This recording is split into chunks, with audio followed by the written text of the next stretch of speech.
All right, class. Hello, TRIG students. We had 4 more homework questions to do that we didn't get to in class, so let's go for it here. This is from 4.4, 4.5, and 4.7. Let's get started here. So 4.4, number 57 is what we have here.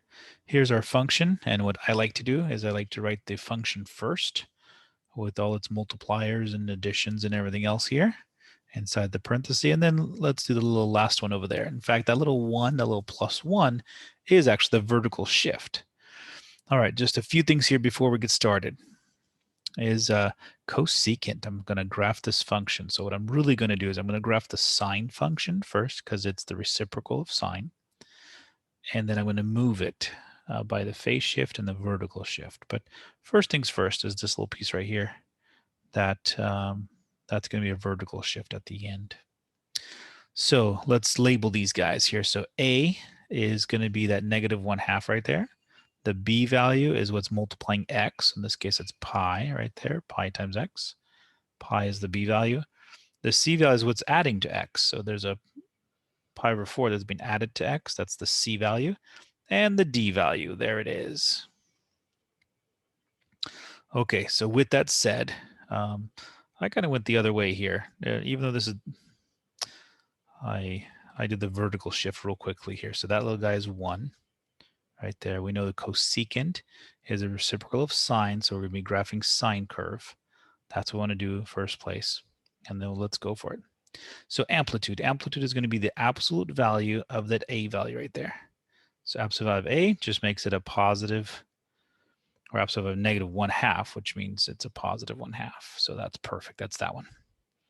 All right, so amplitude period is the next thing we want to look at, and the formula for period is 2 pi divided by b. So we're just going to plug in that little b value there, which is pi, right there. That plugged in as pi. The pi's got canceled, and there it is. Good. We have a period of 2 for this function. And then we ask about or think about, is there a reflection here? Is there a reflection? Yes, there is. There's a reflection because this is a -1/2 that's being multiplied. We accounted for the 1/2 height here, but we never accounted for the little negative. So that's what counts here. It is a yes. Okay, so based upon those 3 things, we're going to make our first graph. Then we're going to do the rest of it with the phase shift and vertical shift. We already covered that. Phase shift formula is -c/b. So come back over here. The c value here, we're going to take its opposite. So -pi/4 divided by b, which is pi. All right, that is a complex fraction on our hands. And so what we have to do is let's convert it into a multiplication problem. So we're going to keep the top exactly the same. It's still going to be -pi/4. We're going to change it to a multiplication. And by changing it to multiplication, we have to take the reciprocal of pi. So in the case, we have 1/pi. Great, because these little pi's are going to be gone. And we're left with -1/4. That's our phase shift. That's how much we're going to scoot this guy horizontally. And then the vertical shift is how we're going to scoot this guy vertically. So those are the last 2 graphs. So let's begin, though. Let's begin with this one. Let's graph the sine curve in terms of amplitude, period, and phase shift. That's what we want to do here. All right. And then the only thing is as far as our graph is concerned, we would just want to make sure that we are aware of how far our y-intercept has to reach. We know our x-intercept is going to go out to 2 because of the period. So our y-intercept is going to be like this. It's going to be -1/2, which is this little piece right here. And then the highest a sine curve can go is 1. We're going to add it to the little 1 at the end. So it's the a value multiplied by 1 plus the d value. In this case, -1/2 plus 1 is going to give us a 1/2. Then we go the other way here.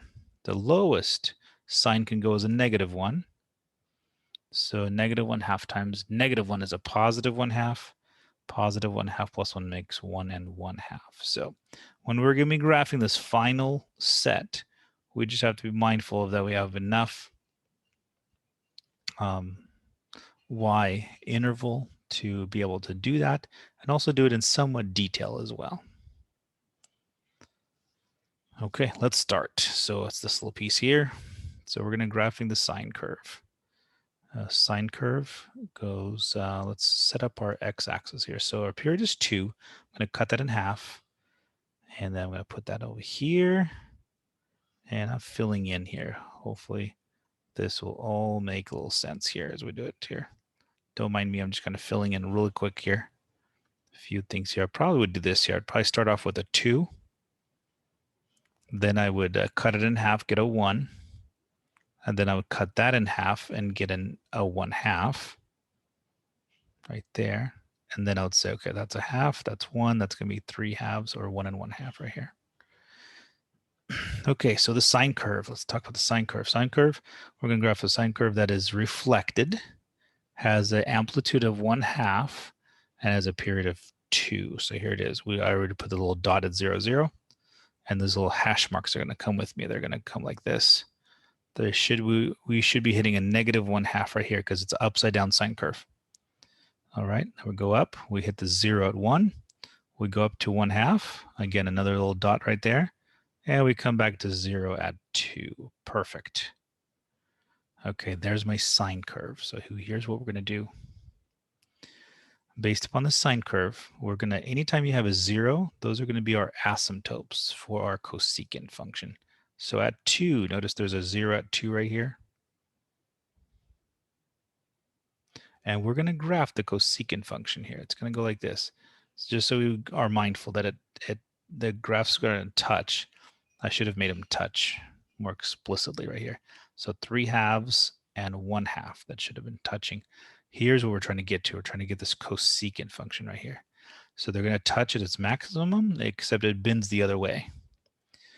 All right, we also have another 0 at the origin right here. So we might as well put that down, and then the vertical line through the origin. And then we also have another one at 1. So we have these pieces here. So let's fill in the rest of it here. So there it is. I'm just sketching a rough graph. I don't want to put it in too much because the next phase is going to be putting in the phase shift and the vertical shift. So the phase shift is going to take us back 1/4. So whatever you're at zeros, so that 2, right? It's at 0. So we're going to go backwards a quarter, because that would be a quarter back right there. We're going to go a quarter back over here. And you can go straight down. I'm not sure why my little lines, they got out of order as I was doing this for some reason. All right, so they went down like this. Okay, then we should process one more, like right here. I'm not sure. Again, my pen kind of went in different directions. I'm not sure. But let's do it here. Let's take this little, this is 1/2, comma, negative 1/2. And we're going to go a quarter to the left, and we're going to go 1 up. So this dot here that was at 1/2, comma, negative 1/2, now just move to a 1/4, 1 right there. And since this was pointing down originally in the first place, we're going to have that. So this is a quarter and a half. All right, and we should have these little vertical asymptotes. Move this little guy back also another quarter, and you have that piece there. All right. So now let's move at the other dot here. The other dot was at 3 halves, 1/2. We're going to move it. We're going to move it down this way. So this will be what, 1 1/4, I guess. So 5/4 right here. It's in between 1 and 3 halves. So we move it to the left, and then we're going to move it up 1 unit. So it should be about right there. Okay, let me fill in. I should have filled in earlier. There it is. There's my asymptote at 1 3/4, I guess that would be it. All right, and the other one's going to go back down a little bit shy of 1, so 3/4. All right, this one, remember, this was facing up. It was facing up in this direction. So the same thing is going to happen here. It's going to be a facing up. This is 1 1/4, comma, 1 1/2. All right, comes down like this, goes back up. There it is. There's the graph of negative 1/2 cosecant. Was it pi x plus pi over 4 plus 1? There it is. Okay, let's move on. 2 down. Let's go with 4.5, number 31. And so this one, it's talking about the, let's see, it's talking about the springs. There you go, the little springs, and it's the distance traveled. So in class today, we were looking at length of the string, and that's not what we're looking at now. We're looking at distance traveled. And so if you have a spring at rest with a little weight on it, then you have another spring that's being pulled on. This model is going to model that right there. It's going to model the fact that it's called displacement, technically. That's called D at this point. All right, so here's what's going to happen. When we let go of this, it's going to bounce all the way up. And once it bounces all the way up, then it's going to come back down. And it says that when the shortest it is 11. If it's all wound up and it bounces all the way back, it's 11. If it is fully extended, it is 21. But notice this is just kind of like the beginning of it right here. So from the wall or the top of the wall to here, 11, that's just the spring itself practically. All right, another thing we got to think about is hertz. Hertz is how fast something works. And so usually often used in electricity. So in America, we work off of a 60 hertz system. So that means we have our electrical waves go up and come all the way down 60 times a second. So it's really, they do half turns of 120. And that's what we get 120 volts. Oh, but 8 hertz. Oh, it should be 0.8 hertz. That's right, 0.8 hertz. Abbreviation for it is Hz. It says on top above this problem, it says that 1 hertz equals 1 cycle per second. That's what this means. Okay, so let's go at it here. So instead of 8 hertz, I think it should be 0.8 hertz on the homework. All right, also it says on the little graphic on the side that if you go down, it's a positive because you're increasing that little distance, and you can go down, and if you're going up, it's a negative, just to confuse you. All right, let's go with it here. So this is what I'm thinking. When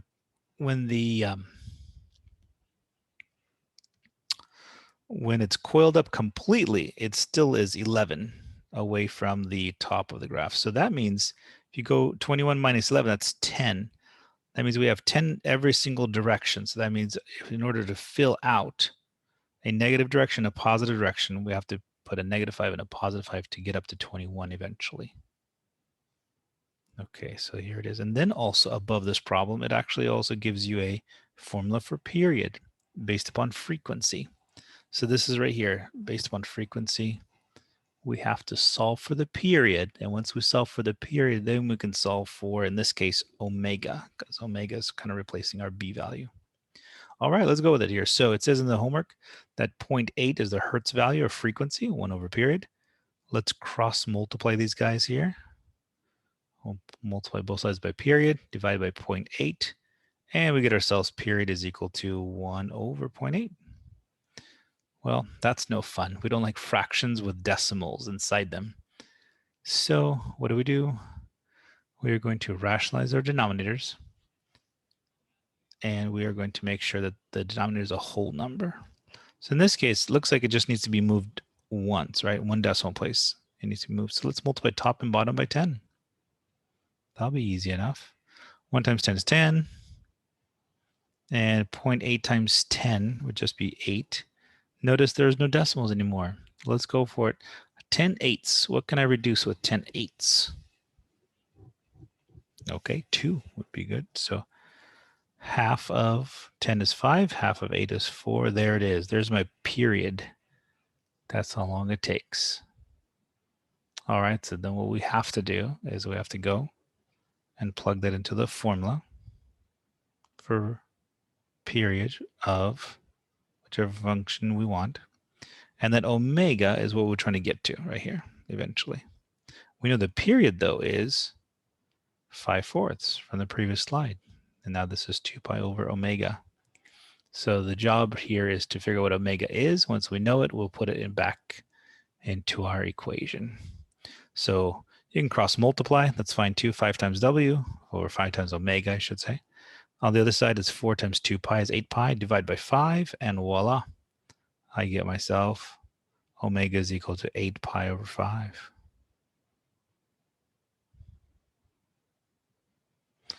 All right, I think we're done. So inside the parenthesis, that should be there, right there, to fill it up. And if you didn't catch earlier here, it should have been 5 cosine of 8 pi over 5 times t. Okay.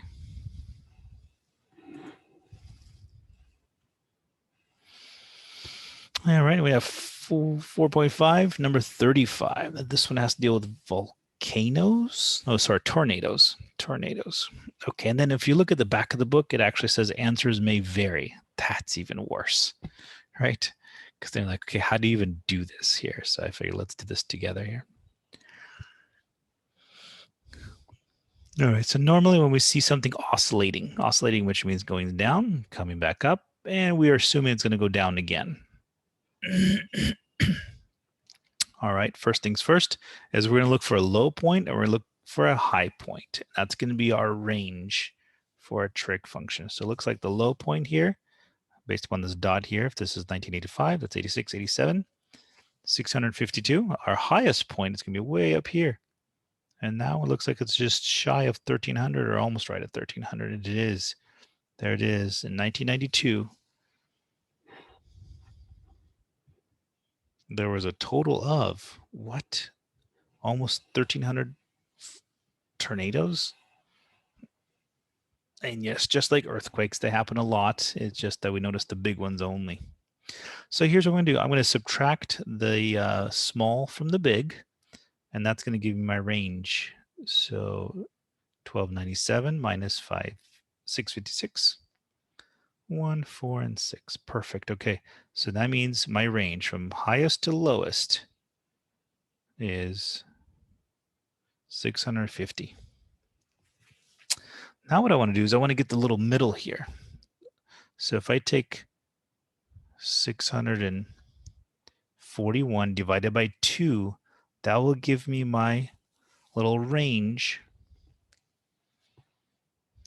from the middle up to the top of it and up to and go to the bottom of it. And that technically is just omega. I'm sorry, A value, capital A for aperture. Amplitude, there you go. Okay, what's some other stuff we can do? Vertical shift, that's the problem here. So notice that's great, we have this, but there's no 0 here. The question is, how do you know where the middle of this stuff is? And so we got to do a few things here. Or I got 641 is the range, right? But now we're trying to figure where's the center there. All right, one way we can do it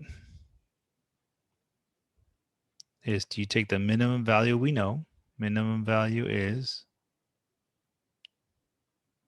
656 plus the amplitude, which was 320.5, and voila.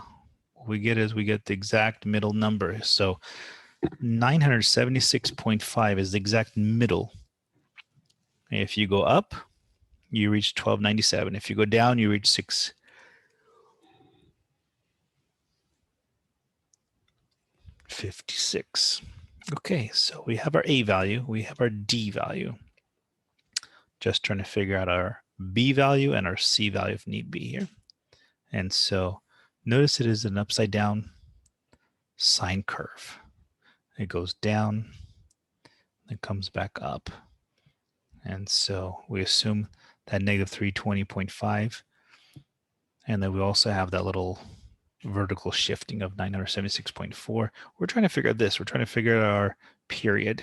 And if you look at the graph, you just find out from the first time it starts recording it, 1986, I believe, it's 10 years. So our period technically is 10 years, and we're just trying to find our B value right here. So plug in the 10, do some cross multiplying if need be, or just switch terms right here. And I think we're good. Divide by 2, and we got ourselves pi over 5. Okay, now this is not the only answer. This is not the most accurate answer, because you can do a lot of different statistical analysis to figure out the exact best fit line. But as far as just simple math, range, cutting it in half, getting that middle section, and this does a pretty good job here. All right. And then we have to just declare what t is. T is, let t is equal to 0 for 1985. All right, hopefully that was helpful. Oh yeah, and then that's right. I'm thinking we also have to put in the exact variables here. The variables, it says make a function in terms of function n in terms of t. So that's why we have this. All right, and the last one, 4.7, 81. In fact, I actually put in 83 as well just to help out on this here. So we have ourselves some trig functions. Let me write this in because my pen went in different directions here. So that's what I wanted to sort of set up right there. So we have a sine curve that's trying to take the inverse of cosine of 1 over x. And so we've got to pay special attention to these little concepts right here of if you're looking at cosine as a triangle, remember it's defined to be adjacent over hypotenuse. And so if this is a fraction, that's great because the adjacent is what's on top, the hypotenuse is on the bottom by definition. And if we do that, let me give this alt because I'm kind of putting in different, it kind of came in as different directions here. So here's what we're going to do first. We'll do the n in just a little bit here. We're going to set up our triangle out in space. And we're going to say, look, that little 1, that's going to be our adjacent side according to sine. So that's going to be 1. According to cosine, according to cosine, the bottom value is x. So we have x on top here. Now the question is, okay, if that's what's giving me all this stuff, the 1 and the x, now I know I have something missing. That little n is what's missing. And so according to this formula, we're going to use Pythagorean theorem, move it a little bit, and eventually solve for n. And that's going to be our n value. Okay, I think we have everything we need. Notice over here is our opposite side, our adjacent side, and hypotenuse. So when we take the sine of something, what we're doing is we're just trying to figure out what the opposite over hypotenuse is like. So opposite is the square root of x squared minus 1 over hypotenuse, which is x. And there's our final answer. Final answer is opposite of this triangle, square root of x squared minus 1 over x itself. All right, hopefully that helped. Let me do 83 as well, just because it's one of the homework questions, and this will help out as well, I think. Okay, this one's a little easier one. So first things first, let's define cosine, or cosine inverse is adjacent over hypotenuse. And we start putting this together here. This is going to be